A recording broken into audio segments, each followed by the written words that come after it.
barekere mu bukene, keep them poor. Interuro ngufi cyane yahawe izina ry'ikiganiro cyazengurutse imbuga nyinshi za internet. Ataraha gusa ahubwo ikiganiro cyahinduye imitekerereze y'abantu ku mubumbe. Keep them poor, barekere mu bukene. Ujya wibaza impamvu ukennye kandi mugenzi wawe munganya imyaka, mwaturutse ahantu hamwe, wenda wanamurushaga ubwenge mu ishuri akize.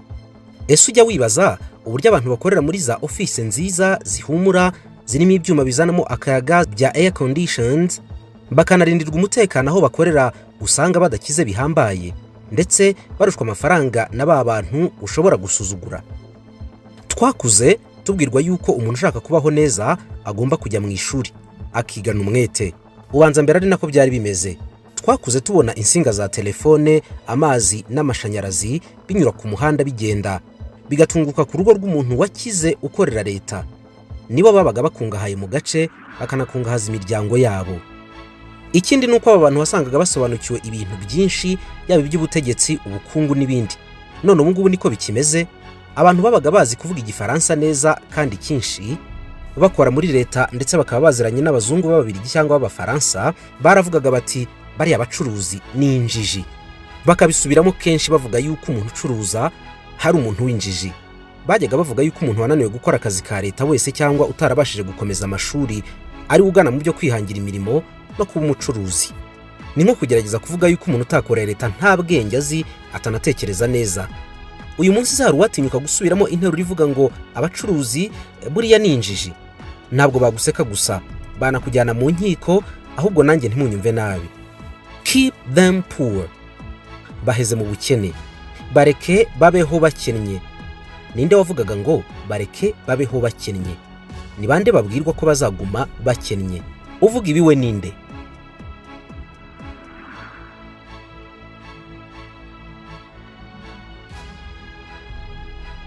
Hashize umwaka, Bwana Robert Kiyosaki atanze ikiganiro cyamamaye cyane ku rubuga rwa internet rwa Motivation Hub. Robert Kiyosaki ni umushoramari w'umunyamerika washinze ibigo byinshi by'ubucuruzi birimo nka Rich Global LLC, gifite ni kompanyi yitwa Rich Daddy icuruza ibitabo byigisha ubukungu hamwe n'imikino ya video icururizwa kuri internet. Muri 2020 mu bucuruzi bwe yongereyemo imikino y'abana, bihita bimuzamuraho miliyoni 80 z'amadolari y'amanyamerika mu mafaranga yose yari asanzwe akoresha ubucuruzi. Ni nimero ya mbere mu kugurisha ibitabo bivuga ku bukungu no kugucunga amafaranga mu bakora nk'ibi ngibi bashyira ibitabo kuri Amazon. Umwaka wa 2019 igitabo cye cyahembwe n'ikinyamakuru The New York Times nk'igitabo cyahinduye amateka y'ubuzima bw'abantu ku mubumbe. Ni igitabo yise Rich Daddy, Poor Daddy. Guhera mu 1997 ni umushoramari wabigize umwuga ukomeye ku gitekerezo yagize cyo gushinga isoko ry'ibitabo kuri internet. Ariko ikindi kimwinjiza amafaranga nuko ibitekerezo byose biri muri cya gitabo abitangamo amasomo ku bashoramari mu byo yise seminars.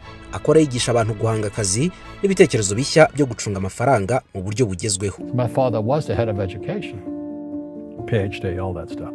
I go home and ask him, said, why don't we learn about money in school? And he looked at me and says, because the government doesn't let us teach that subject. Data yari umwarimu wigisha iby'ubuzima, afite impamyabumenyi ihanitse. Nagiye mu rugo ndamubaza nti, kuki mu ishuri batatwigisha ibyerekeye amafaranga? Arandeba arambwira ngo nuko guverinoma idashaka kubigisha nyine iryo somo. Guverinoma niyo yavuze yuko tutagomba kwigisha bene ayo masomo. Naratunguwe. Ndamubaza nti, none se ntabwo tuba tugiye ku ishuri kwiga ibijyanye n'amafaranga koko? Arambwira ati oya, ntabwo ari byo. Akazi kawe nk'umunyeshuri ni ukwiga ugashaka akazi. Akazi kawe nyine ubwo ni ugushaka akazi. Ndamusubiza nti, ariko umuntu ashaka akazi kugira ngo abone amafaranga. Arambwira ati oya, ntabwo ari byo. Ugomba kubona akazi. Ni none intego y'akazi ntabwo ari amafaranga. Arambwira ati uri mukuri. Ndamubwira nti none niki gituma mu ishuri tutiga amafaranga? Ati reka nsimbuka akazi urimo uvuga. Ngo yabaye nk'urakara. Aramubwira ati niba ushaka kwiga ibijyanye n'amafaranga uzabaze umubyeyi w'iriya nshuti yawe azagusobanurira. inshuti yanjye yari Mike. Mbaza papa nti kubera iki najya kubaza umubyeyi wa Mike? Ati kubera yuko papa wa Mike ni rwiyemezamirimo. Ndamubaza nti wowe uri iki? Ati jyewe ndi umukozi. Ndi umukozi wa leta. Ndamubaza nti se bitandukaniye hehe?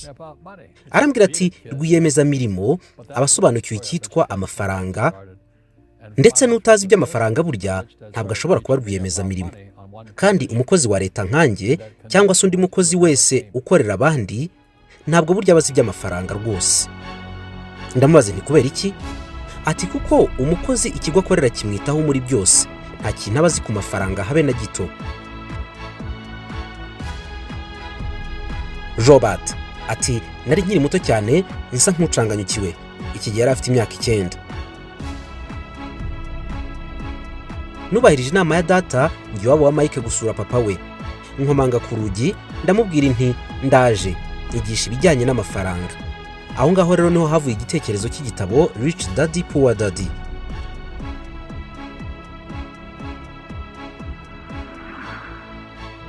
Ni igitabo uyu mugabo yanditse agereranya se wari umukozi wa leta w'igihe kirekire kandi wize amashuri ahanitse ya PhD, ariko akaba yarakennye, n'undi mubyeyi w'inshuti ye utarize na gatoya ariko akize cyane ku buryo ashobora no guha akazi se akagaha n'abandi benshi. Ni igitabo na n'ubu ngubu kigurwa n'abantu benshi kuri Amazon mu bitabo bijyanye n'ishoramari no guhanga umurimo. Kikaba n'igitabo cyahinduye ubuzima bw'abantu benshi ndetse n'ubuzima bwa nyiracyo ubwe. Robert ati byansabaga kwihangana kubera ko papa w'umukire yarambwiye yuko agiye kunyigisha iby'amafaranga, ariko ansaba ikintu kimwe gusa, kutiyemeza kumwishyuza na rimwe. Arambwira ati ntabwo nzigera nguhemba. Ati ninguhemba uzatekereza yuko uri umukozi. Nubwo buryo yakoresheje yaransobanuriye ati rwiyemezamirimo rero akorera ubuntu. Icyo gihe nari mfite imyaka 9. Mu mutwe wanjye harazengurutse cyane sinashoboraga kubyumva. Arambwira ati ndagusaba yuko utazigera ukenera ko nguhemba cyangwa nkwishyura. Ibyo ngibyo urabyumva? Ndavuga nti nta kundi ndabyumva. Noneho ndavuga nti none se nutampemba amafaranga nzayavana hehe? Ataha, aho niho rero. Noneho icyo nicyo rwiyemezamirimo ahita ajya gushakisha aho azavana amafaranga kandi adahembwa. Yamvanaga mu bintu bimwe kenshi akanjyana mu bindi, akambwira ko ntakwiye guhora mu bintu bimwe byo gukina za game n'ibindi bitandukanye. Noneho ntangira gukorera ubuntu ariko mpindaguranya ibintu byinshi. Nkajya ntwara amasegereti ye kuri hoteli ye na restaurant. Nashoboraga no gukora isuku cyangwa nkazana za menu z'abantu bashaka kurya. Uko nagendaga nkura, noneho atangira kunshyira mu bikorwa byo kumenyekanisha ubucuruzi bwe no kubara amafaranga. Ntangira kugira ubumenyi bw'ibanze. Icyo gihe nari ngikorera ubuntu nyine. Yanyigishije amafaranga neza, ariko uburyo yanyigishijemo bwa mbere kwari ukureka gukora ibintu nari nsanzwemo kandi mporamo bya buri munsi. Yambwiye yuko kwiga amafaranga ari ugukora ibintu bya wenyine wigengaho kandi ukabikora cyane. Nagombaga gukora ikintu nisangije cya jyenyine kandi nahuriyeho n'undi muntu wari we wese. Umunsi umwe yaranyicaje ambwira yuko hari uburyo bwinshi cyane burenga 1000 bwo kubonamo amafaranga, ariko ambwira ko bumwe muri ubwo buryo ari ugukora ikintu wisangije uri umwe wenyine muri iyo nzira. Abandi bagerageza kukizamo ukabarusha kugikora uko cyakabaye. Bashaka kukurusha ukakireka, nawe ugashaka noneho ikindi wihariye ukongera ugatangira bushyashya. Ubwo nari mfite imyaka 19. Uwo mukire yarantwaye anjyana kuri hoteli ye y'igitangaza iri mu birwa bya Hawaii. Arambwira ngo kugira ngo ugire inzu nziza nk'iyi ngiyi nuko banza kugira ibintu wakwita yuko biciriritse abantu benshi banasuzugura yuko batagira. Mbese utuntu tw'amafuti duciriritse nitwo tugenda tuvamo ikintu cy'agaciro nk'iyi hoteli. Amurugero atahanaguze ubu ngubu ubona hoteli imeze gutya, twari udupariseri dutoya duteye umwanda twabagamo abakene benshi. Nkagenda ngurira abakene bakeya nabwo ntafite ubushobozi buhagije. Utwo dupariseri nkatwegeranya nkigendera. None ubu ngubu nyuma yo kugurira abantu bose bari bari aho ngaho, reba hoteli y'igitangaza yavuyemo. Well, I wasn't poor by most people's standards, but I came from a family with a poor attitude, if you know what I mean. Because rich, poor, middle class, poverty starts with a fundamental attitude. Poverty is passed on. It's taught in your families. And middle class is taught in families. And so the people right now who are sitting at home, who are struggling financially or worried about money or unhappy. Abantu benshi ntabwo baba abakene kubera yuko nabo bava mu miryango ikennye cyangwa se ikize niringaniye gutyo. Nta nubwo abantu benshi baba abakire kuko nabo baturutse mu miryango ikize. Oya, ahubwo ubukene butangira mu bitekerezo n'imyifatire iranga umuntu buri munsi. Imiryango myinshi nta kintu ikora kugira ngo yigishe abana bayo kuba abakire. N'ishuri naryo tumaramo igihe kinini cyane ntacyo rikora kugira ngo ritwigishe kuba abakire. Ahubwo umuryango n'ishuri tunyura ubuzima bwacu bwose umuntu yakwita ko ari ubuzima bwo kwitegura. Mu gihe tukiri batoya batwigisha gushaka akazi, gusaba akazi no gukora akazi twasabye neza. Ni ingingo eshatu: gushaka akazi, kugasaba no kugakora neza igihe twakabonye. Ni ibyo ngibyo ababyeyi, imiryango, inshuti n'ishuri bitwigisha. The school system will never teach you about money. The school system was designed to teach you to be an employee, which is important, or a doctor or a lawyer, a specialist, but never about money. Bakatubwira ngo kuki udashaka kuba dogiteri cyangwa umunyamategeko, ugomba kuba umuntu w'impuguke, umuspecialiste, nibo bahembwa neza. Ariko nta n'umwe utwigisha amafaranga, kandi twese twifuza gukira. Ikintu cy'ibanze abantu babura ni ubumenyi bw'ibanze mu gukora ishoramari. Nta muntu n'umwe ku ishuri uzakwigisha uburyo watanga umusoro igihe wungutse. Nta n'umuntu uzakwigisha uko wareshya umukiriya mushyashya cyangwa se warimbisha ibicuruzwa byawe kugira ngo bigurwe n'abantu benshi. Ibyo ni ibintu natangiye kwiga mfite imyaka 13. Kuva mu ishuri igihe kitageze, yewe navuga yuko byari umugisha kuri jyewe, ndetse umugisha ukomeye cyane. Nasubiye ku ishuri mfite imyaka 19, nararivuyemo nkiri umwana. Ariko narabibonye ko byari umugisha cyane kugira ngo nzakire. N'uwanyigishije nawe niko byagenze. Yasubiye ku ishuri igihe cyararenze, ariko yari yaramenye gukorera amafaranga. Arangije kwiga, abarimu be baje kuba abakozi be bose. Bamwe bamucungira imari n'umutungo, abandi abagira abayobozi b'amabanki na hoteli bye. Mbese abarimu be noneho batangira kumubera abakozi mu bice bitandukanye. You see, most teachers in school, they're out of ethics. They teach subjects they themselves don't practice. I asked the teacher, I said, I'm in my 3rd year of calculus now. It was called strength of materials. I said, am I ever going to use this stuff? He goes, no. I said, why do you teach it? He says, because I get paid. Abarimu nabo batwigisha amasomo ubwabo badashobora gukora. Nta gitangaza yuko umwarimu wigisha isomo ryo kwihangira umurimo aba ari umukene utegereje umushahara w'ukwezi gusa. Umushahara watinda gatoya agatangira kurira. Uwigisha ibyo kwamamaza no kumenyekanisha ibicuruzwa ugasanga nta kintu na kimwe afite cyangwa ashobora kwamamaza, ni umushahara gusa. Nabajije mwarimu umunsi umwe, nese kuki wigisha ibyo ngibyo? Arambwira ati, mbikora neza kugira ngo mpembwe. Ku muntu ushaka kugira amafaranga no kuba umushoramari, umwarimu mwiza ntabwo ari uhembwa. Umwarimu mwiza ni umushoramari wundi. Niwe wakwigisha neza. Niwe wakwigisha uko wakorera amafaranga n'uburyo wayacunga. Niwe wakwigisha neza uko umuntu agira imari. Impamvu nta yindi, nuko abarimu bacu batwigisha ibyo badakora. Wibwira abantu ibyo uzi byose, bagumishe mu bukene. Keep them poor. Nuko nguko imiryango na za leta zibigenza. Kenshi imiryango yacu igira uruhare kugira ngo tuzagume tuwe abakene, kubera yuko batwigishije gushaka akazi no kugakora neza ndetse no kukabungabunga. Ni kimwe na leta cyangwa abashoramari bose baduha akazi. Kuguha akazi keza, bakaguha umushahara wakwita yuko utubutse, ni uburyo bwiza bwo kukugumisha mu bukene kandi wazanasaziramo.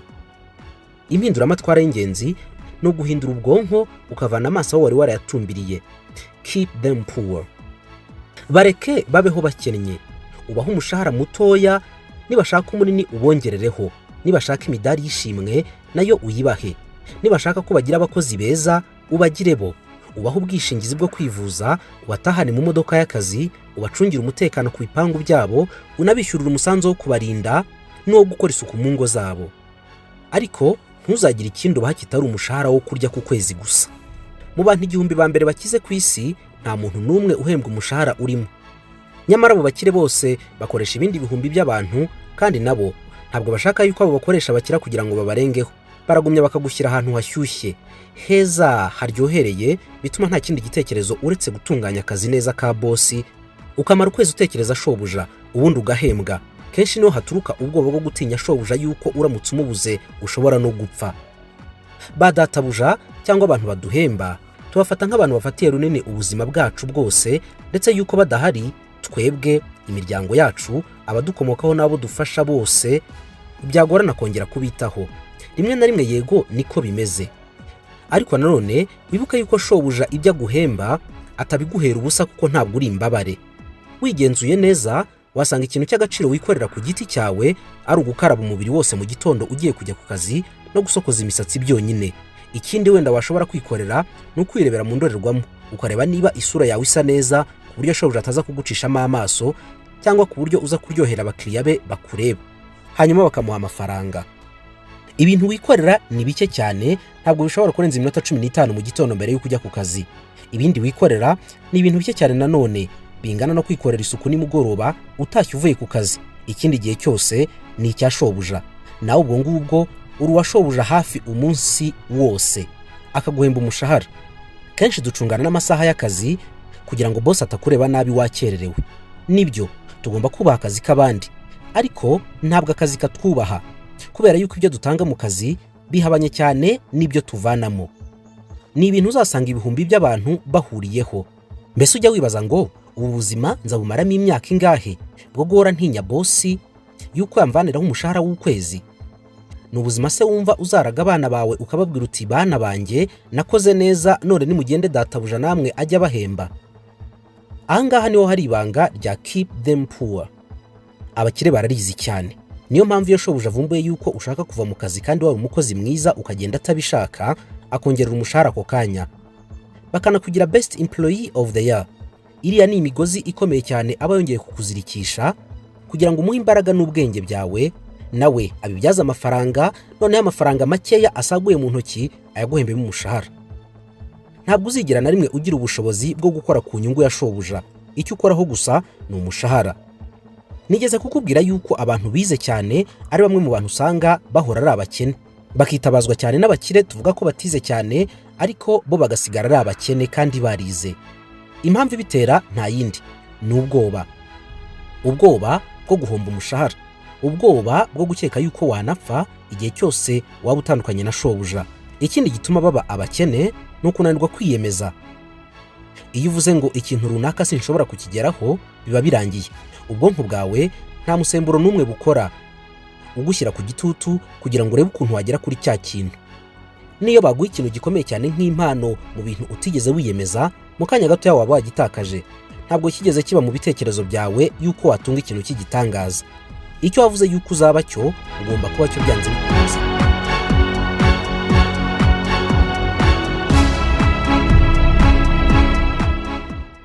Papa wanjye wari ufite impamyabumenyi y'ikirenga yajyaga avuga ngo turiya dufaranga tw'urusenda sinadukorera. Wa mubyeyi w'umukire twaganiriye wanyigishije yarambwiye ngo niyo mpamvu papa wawe ari umukene.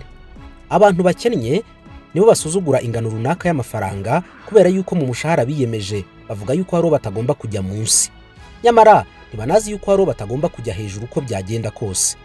Umuntu uzakena usanga avuga ngo sinshobora gukora biriya, ngo nta mwanya wabyo nabona, ariko mu by'ukuri atari ukutabibasha, ahubwo bimeze nko kubihunga. Ikintu cyose wakigeraho, igikomeye ni ukwiyemeza. Iyo warangije kwiyemeza ngo iki kintu nakigeraho, noneho abasigaye umukoro umwe gusa wo kwibaza ngo ese ni gute nabigeraho, ni gute natunga ikintu cy'igiciro nka kiriya, ni gute naba umuntu ukomeye nkuriya. But unfortunately the poor, as was in the Bible, I'm not real religious, the poor will always be amongst us because it starts up here. Right, it's that fear mentality. It's in their words, and the words become flesh. Again, I'm not really religious. I flunked out of Sunday school also. But when they say I can't afford it or I can't do that, they go down. Ikibazo nk'icyo noneho nicyo gitangira gufungura ubwonko, bugatangira gushakisha inzira zose zishoboka zatuma wa muntu agera ku kintu gikomeye yiyemeje. Mu masomo atangwa n'ikigo The Motivation Hub, abantu benshi bagiye bibaza ibibazo bikurikira.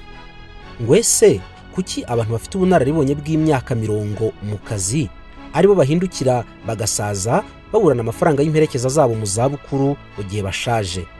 Impamvu nta yindi, nuko amafaranga umukoresha yaguhembaga burya yabaga yakugeneye uburyo bwo kubaho mu gihe cy'ukwezi, ku buryo n'ubundi umushahara urangirana n'iminsi 30 y'ukwezi, hanyuma ukongera ugatangira bushyashya. Umukoresha wawe yabaga bizi neza yuko amafaranga guhaye adashobora kurenza iminsi 30 ukiyafite. Ikindi kibazo, batese ujya wibaza impamvu abantu batangiye kwikorera usanga bavuga bati jewe sinajya gusaba akazi ngo nongere gukorera umuntu runaka. Impamvu nayo ngo iroroshye kuyumva, nuko ngo abizi neza yuko nawe ahemba abakozi be udusigarizwa tw'amafaranga y'inyungu, kandi abakozi bahembwa utwo dusigarizwa ngo aribo batumye inyungu yose iboneka. Umushahara uhembwa n'umushoramari cyangwa shobuja ni muto cyane ugereranyije n'ubwenge n'igihe wamuhaye, umwanya umuha n'umuhati ubikorana. Bitabaye ibi ngibi, shobuja ahita kwirukana mu gitondo. Icyo yakurushije ni kimwe gusa, we yakurushije kumenya yuko ubwenge bw'abandi iyo buteraniye hamwe bubyara amafaranga menshi. Noneho agafata ku mafaranga y'inyungu makeya akahemba abantu birwa bamuha ubwenge bwe n'imbaraga. Nicyo ngicyo shobuja kurusha nta kindi. Nahangaha rwiyemezamirimo ubundi atandukaniye n'umukozi usanzwe, entrepreneur and employee. Umukozi usanzwe ngo yizera imbaraga ze cyane n'umurava bye ndetse n'ubwenge, akumva yuko ari byo bishobora kumutunga. Ubundi niko byakagombye kuba bimeze, ariko rwiyemezamirimo we agira ikindi cy'ingenzi. We yizera ubwenge bw'abandi n'imbaraga z'abandi, akamenya uburyo yabibyaza umusaruro, noneho agahemba bamwe babimuzaniye. Keep them poor, baheze mu bukene. Interuro yamamaye cyane mu gitabo Rich Daddy Poor Daddy. Hari amasomo ukuye muri iki kiganiro, twandikire muri commentaire munsi y'iyi nkuru, unatubwira icyo wifuza yuko twazaganiraho ubutaha mu nyanja twogamo. Bye, mugire ibihe byiza.